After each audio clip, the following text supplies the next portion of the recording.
Ahora tenemos una topología que nos va a ayudar a comprender la funcionalidad de DHCP, tomando en cuenta que ahora DHCP se encuentra no dedicada a un solo servidor, sino también puede ser parte de un servicio propio de un equipo, por ejemplo, de una red pequeña, una red SO, como un router de servicios integrados, o una red un poquito más amplia como parte de un router frontera, si soporta el módulo de DHCP server. Entonces, para poder integrar el DHCP junto con el enrutamiento, por ejemplo, ya sea un router o un switch de capa 3. Veamos este escenario. Vamos a terminar de configurar el switch. Creemos las VLANs para recordar el tema de VLANs, que esto es fácil. Vamos por línea de comandos.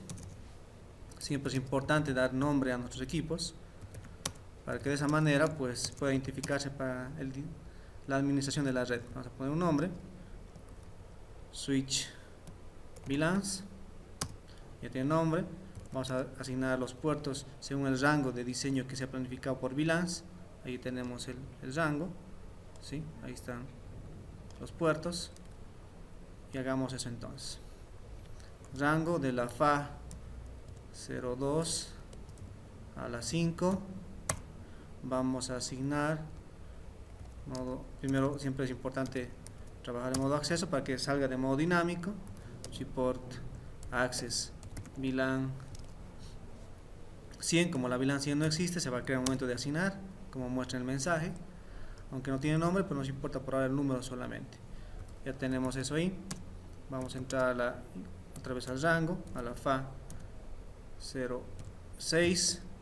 Según el diseño va a estar hasta la 10 para la VLAN 200. Node access ship access VLAN 200. Ya tenemos ahí configurado. Además, es importante definir en una red cuáles son los puertos troncales, y eso es lo que ya se ha diseñado. Se supone que la giga 01, la giga 02 y la FA 01 son puertos troncales. Entonces, switch mode trunk, y básicamente eso sería una configuración básica de VLANs. Para este demo es más que suficiente. Vamos a guardar de la RAM a la NVRAM para tener un backup de la configuración. Verificamos que eso funcione o se ha configurado. Veamos en modo, ahí están los puertos en las VLANs, en modo gráfico, con el comando correspondiente. Podemos observar que ya se han reasignado los puertos a las VLANs correspondientes. Hagamos el cableado en función de eso entonces. Este puerto debe estar conectado entre el 2, según el diseño, y el 5, y así va a ser. Otro cable Ethernet del puerto de este router de servicios integrados, de su puerto internet, que es su puerto hacia afuera, salida WAN, hacia, por ejemplo, sería un error poner el 5 porque es todavía el puerto de la VLAN 100, entonces VLAN 200. Los dispositivos inalámbricos están conectados de forma automática. Este debe ser un enlace troncal, la 1, veamos. La 1 sí está como enlace troncal porque no pertenece a ninguna VLAN. Vamos a configurar según el diseño de IPs las gateways para las dos VLANs. Como tenemos aquí un patrón de diseño basado en un solo cable o router and stick, necesitamos crear subinterfaces. Vamos al router, hacer la configuración para que funcione el tema de enrutamiento. ¿Sí? Configure terminal. Entramos a poner el nombre. Router frontera le vamos a poner. Entramos a la interfaz FA. Solo la encendemos. No vamos a tener VLAN nativas, por ende no vamos a poner IP a la interfaz de router porque no existen VLAN nativas en este diseño, pero sí vamos a crear las subinterfaces. Por ejemplo, cualquier número puede ser, pero como hacemos en orden, va a ser el mismo número asociado a su VLAN. Cambiamos el encapsulamiento, en este caso para la VLAN 100 le ponemos la IP, que sería la 172.16.96.1, según lo que se ha planificado las IPs, barra 22, que sería asociado a la nomenclatura decimal 255.255.252.0. Bueno, tiene la IP. Volvemos a hacer lo mismo para la subinterfaz. asociada a la VLAN 200. Cambiamos el encapsulamiento, ponemos la IP, en este caso la 192.168, según lo que se había diseñado, es la 100.0/26. La primera IP, /24 más 2/26. Ya tenemos las IPs, hacemos la copia de seguridad correspondiente. Entonces podemos verificar también este tramo. Ahí están las dos subinterfaces.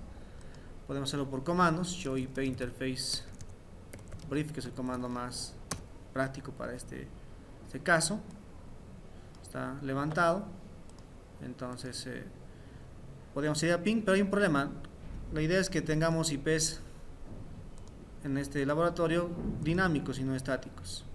El cliente intenta hacer un discovery, no tiene oferta, discovery no tiene oferta, y para que no insista, el cliente de HP a través de su sistema operativo le asigna un IP en ese rango, que es un IP limitada. La 169 es un IP para DHCP clients, para que no insistan o se asigne un IP sin acceso a internet, como se lo llama, o IP limitada, como aparece en Microsoft con el signo de admiración amarillo, ¿no? Eso es. Entonces, pero ¿qué ocurre? Como no hay un DHCP en este segmento de broadcast aquí, se le alquila un IP, como vimos, limitado.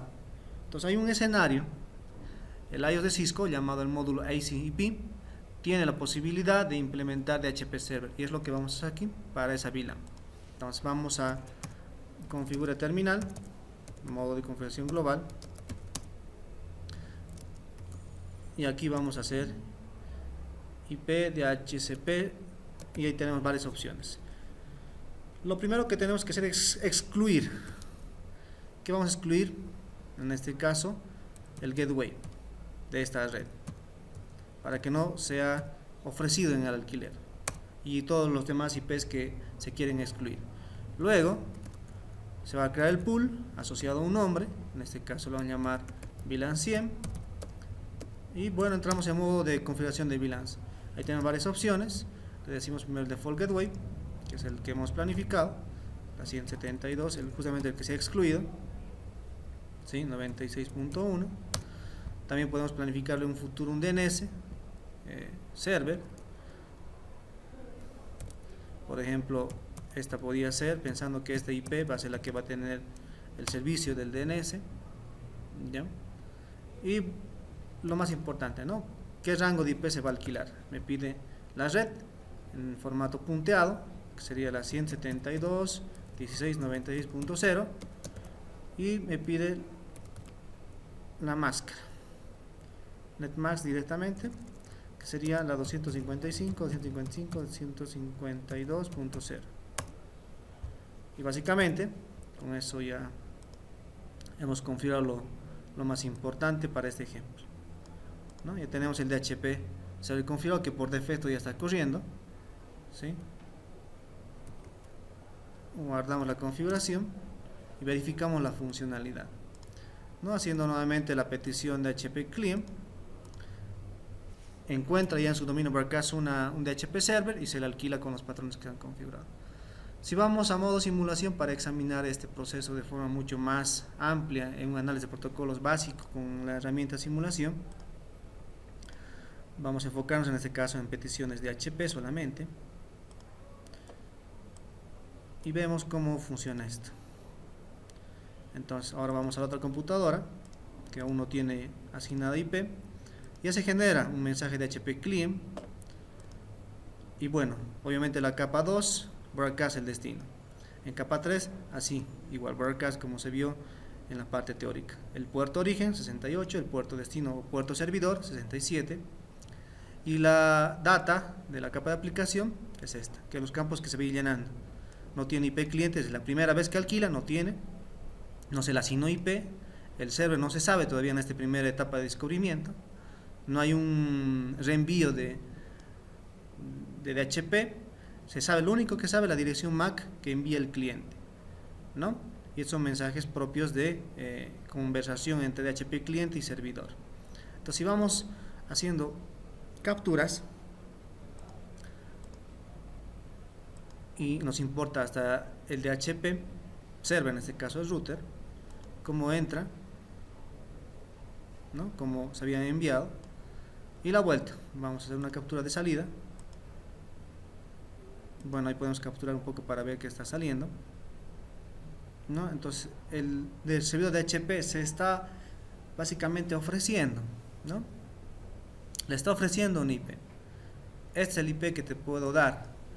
Yo soy este IP, basado en tu dirección MAC. Entonces ahí hay un intercambio también en función de opciones que le va a dar, como el dominio, su nombre de dominio y otras opciones más.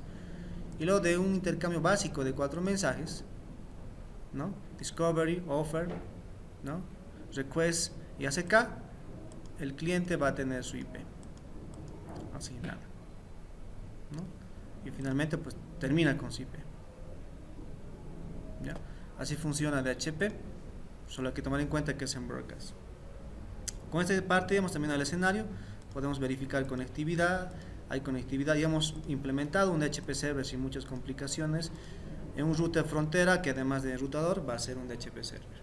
Lo mismo ocurre con estos equipos de pequeñas empresas. Veamos ahora cómo funciona esto. Vamos a aprovechar de que ya tenemos el equipo. Este es el modelo. Vamos a utilizar su interfaz de usuario gráfica del equipo. Podemos tener ahí su hostname. Fíjense, este también puede ser un cliente de DHCP a través de ser, además de ser un servidor de DHCP,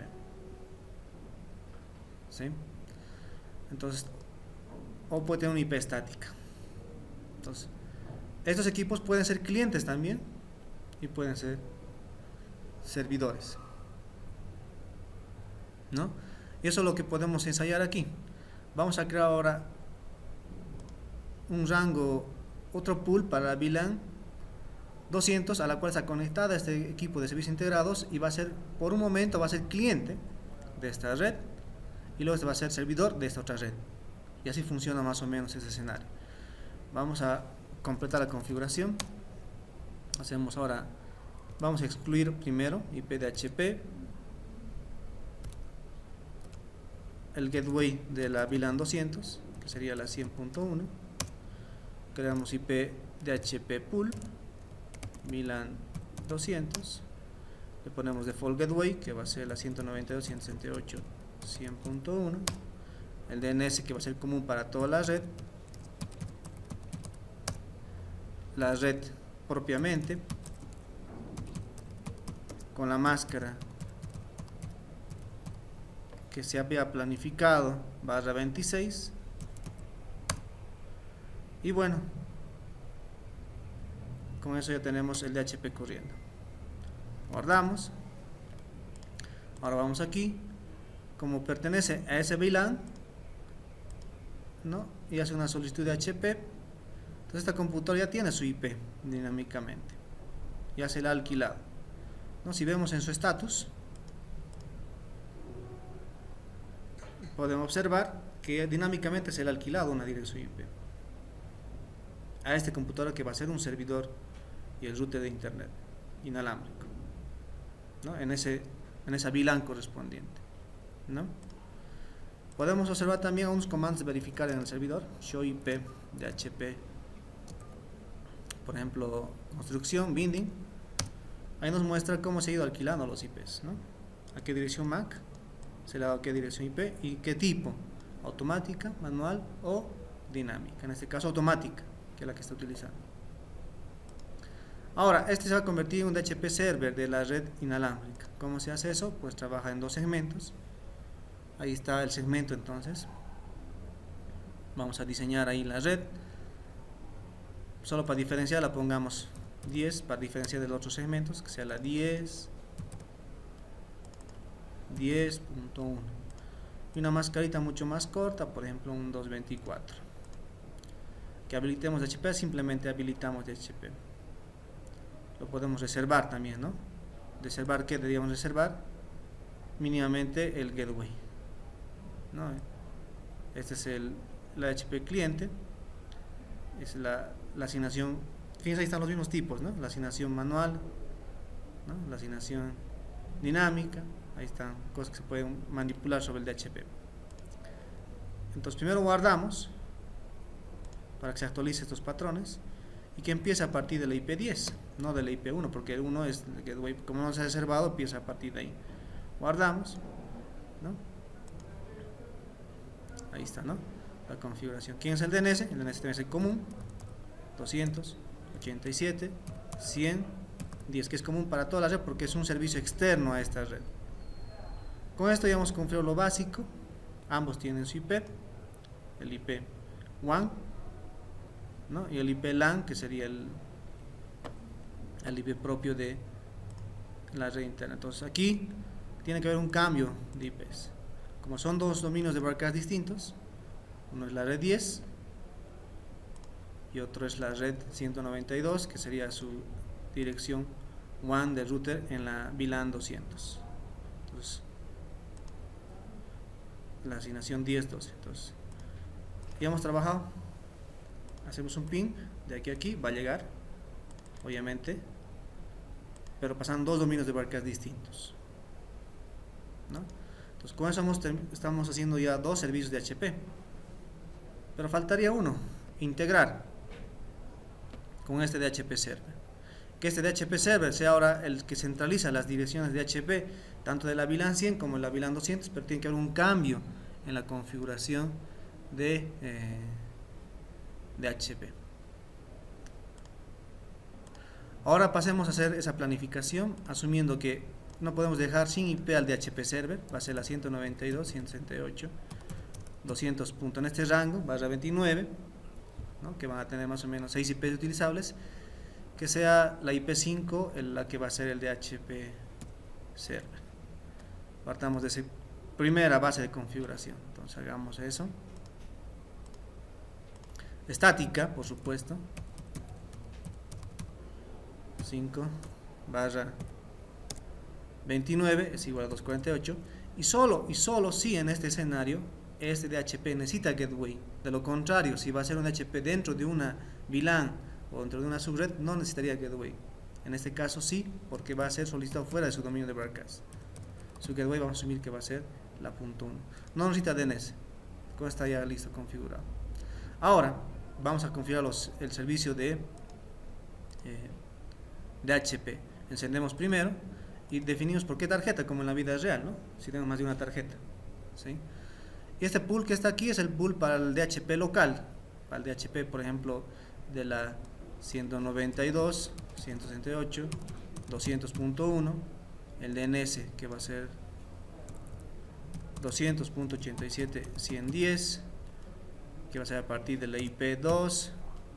Si guardamos 6, no, 6 solamente 4, ¿no? Y eso es lo que sería dentro de su red. Ahora, ¿cómo creamos para las VLANs? Creamos otros pools. Por ejemplo, para la VLAN 100 va a ser igual a la 172.16.96.1 con el mismo DNS. En la 172.16.96 desde la 10, por ejemplo, barra 22 sería igual a 252.0.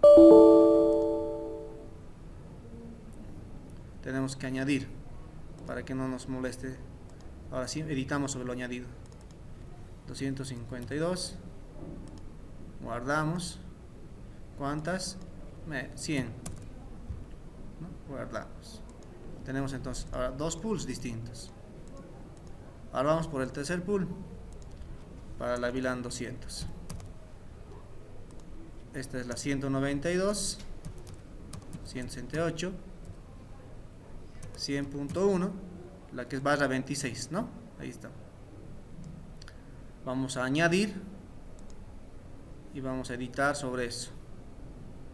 Entonces sería la 192, 168, 100 a partir de la 2 o 3, 255, 192 que es barra 26. ¿Cuántas? No puedo tener tantas, ¿no? Porque es menos, entonces por decir 40. Guardamos. Entonces tenemos la VLAN 200, la VLAN 100 y el pool local. Entonces faltaría cablear esto. Hagamos el cableado con la red. Cualquier puerto, aquí no existe VLAN, es una red de servidores. Configuramos ahora la interfaz de los servidores, que sería la interfaz fase 1. No tenemos subinterfaces. Se encendió el puerto, le ponemos la IP, que sería la 192.168.200.1, con la máscara /29, que sería .248. Guardamos, ¿no? Entonces ya está levantando el puerto. Ahora había que cambiar el escenario primero de este escenario. Vamos a descablar esto y vamos a deshacernos de esto. Vamos a mover a un lado y vamos a comprar un access point. Entonces, para una red corporativa y que se integra junto con una red inalámbrica, se requiere un wireless LAN controller compuesta por un conjunto de access point, no routers inalámbricos. Entonces, una red corporativa inalámbrica no está compuesta por routers inalámbricos. Eso es un error garrafal que se comete, sino por access points y un switch que concentra eso más otros equipos adicionales, ¿no? Entonces aquí a forzar que se conecte con otra red inalámbrica. Vamos a llamar aquí VLAN 200 con minúscula, va a ser el SSID en el canal automático, canal 6, y es otro tema esto. Y modificamos aquí la configuración de su red wireless que se conecte a la VLAN 200. Entonces vamos a redireccionar la configuración simplemente, no por defecto, VLAN 200. Además que estamos viendo que siempre es importante cambiar el SSID, además de las contraseñas necesarias. Ahora, este no puede ser un DHCP server tampoco, no se debe sobrecargar funciones en una red corporativa. Vamos a conectar al puerto 6 porque es el puerto de la VLAN 200. Ahora, ¿quién va a ser el DHCP server? Por ahora, si este enlace se levanta, este va a responder como DHCP server, porque es lo que hemos configurado, igual que en este escenario, ¿sí? Pero queremos que el DHCP server ahora se reenvíe a este lado. Entonces, ¿qué se hace? Se utiliza un simple comando para eso. En cada subinterfaz, entonces hay que entrar a subinterfaces, configura terminal, entramos a la subinterfaz FA00.100 y el comando es IP helper address y le decimos quién va a ser el que va a recibir ahora las peticiones de DHCP, el punto 5, ¿sí? Entonces salimos, entramos a la otra subinterfaz, le ponemos IP helper address, decimos lo mismo, porque en este caso es lo mismo, 5. Entonces con este comando estamos reenviando la petición broadcast en una petición unicast y se va a modificar el campo GIA address, ¿sí? El gateway, y va a llegar aquí al servidor con la dirección gateway modificada y va a buscar este en su pool y de acuerdo a su pool dice qué gateway tienes tú, este o este, y le va a asignar la IP de acuerdo a su gateway o a la subred que pertenece. Con eso ya estaría, ¿sí? Pero para comprobar que eso funciona vamos a bajar el DHCP de este lado, porque de hecho que es el DHCP más cercano que el que está en el servidor, ¿no? Entonces vamos a quitar, si vemos la configuración que hicimos en el archivo de configuración, esto vamos a bajar.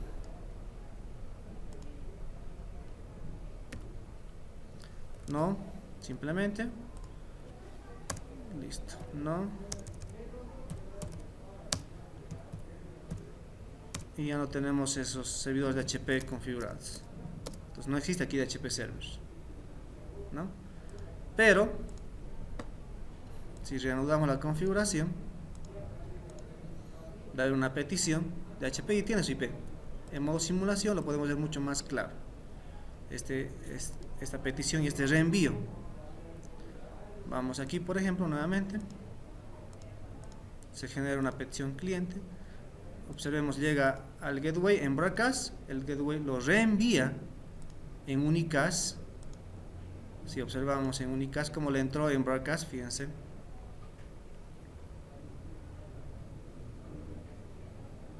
ahí está, lo reenvía a este, busca en su pool, devuelve la petición al gateway, el gateway sabe a qué VLAN y continúa el proceso. Lo mismo aquí, pero ahora fíjense, estaba con 10, tendría que darle otra IP porque ya no es parte de otro dominio de broadcast, ¿no?